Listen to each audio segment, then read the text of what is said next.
colonialism unless it's endorsed by the Christian God of the Europeans. Flavor of colonialism that you have depends on which Christian God you talk to. The Catholic God is a little bit different than the Protestant God, and that's a little bit different, or a lot different, than the Mormon God. And here's what each of those gods said.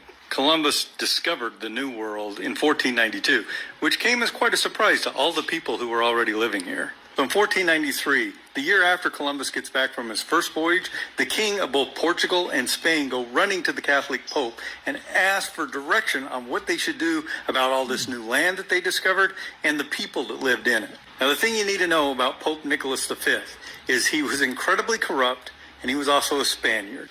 So it came as no surprise that in 1493 he issued the first of a series of papal bulls or orders declaring that the Spanish got the rights to the New World.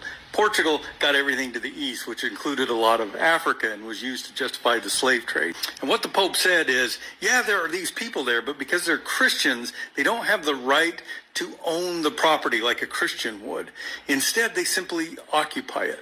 And so God is donating them and their lands to the Spaniards for being such good Catholics. But it comes with a charge. Get rid of their religions and replace it with Christianity. This became known as the doctrine of discovery and was used as the justification for the mistreatment of people in the Americas, in the islands, and in Africa. And it remained on the books until earlier this year when it was finally rescinded by the Pope. That didn't work for the British, though, because they were Protestant, so they couldn't rely on a Catholic Pope.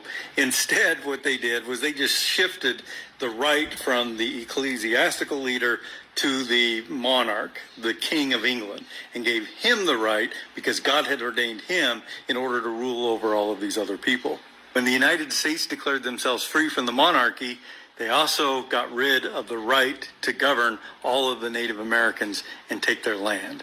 This became a real problem in the 1800s because gold had been discovered in California and the United States was on the East Coast, and they needed some justification to push across North America, kick all of the Native Americans out of their land, and to take it. But without a religious leader to declare it and without a monarch to justify it, they didn't have a way to get that right. So they made it up in the form of the Monroe Doctrine in 1823, which then spread into something called Manifest Destiny. They simply concluded that God wanted the white Europeans to take over the lands of the Native Americans. Now, this doctrine of Manifest Destiny, it was being forged and hammered out in the early 1800s in America when a young Joseph Smith would declare himself to be a prophet, a representative of God, brought to earth again. Joseph Smith declared that the Native Americans were Jewish, God's chosen people, that 600 years before Christ was born, they escaped from Israel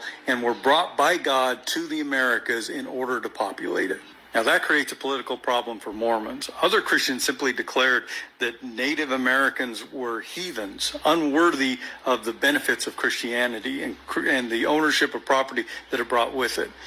But if Native Americans are God's chosen people, they're really Jewish, then what right do white Europeans have to take over their land? Smith said that's not a problem, because what happened was these Jews bifurcated themselves into two groups.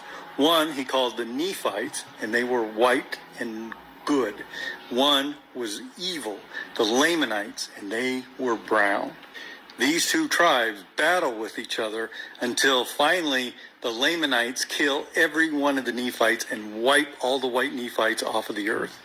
This war solved the problem for the Mormons of the white Europeans ruling over the Native Americans, because even though they were God's chosen people, Jewish, they were evil, brown Lamanites. And that doctrine came in handy when the Mormons fled the United States and moved to Utah and took the land from the Utes and the Paiutes and the Goshutes and the Shoshones and the Navajos.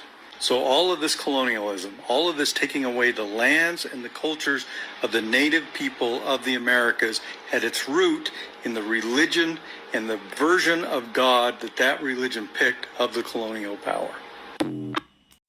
The only thing that I could add to this is that this is the true history and behavior of this religion, which is why we don't follow this religion, which is why we have to extricate ourselves from it, walk away from it, get it out of our system, because this is a religion that promotes some of the most vile mentalities that have ever been in the history of humanity. And that history, many Christians will not accept it and will claim that all those people were not true Christians. But all those people believed in the body of Christ. And if you believe in the body of Christ, then you are a true Christian according to Christians. So if they believed in the body of Christ, they were Christian. Accept the foolishness of this religion. Y'all have a great day, and remember always, you got to free yourself to be yourself, because your greatness is non-negotiable. Good journey, good vibration.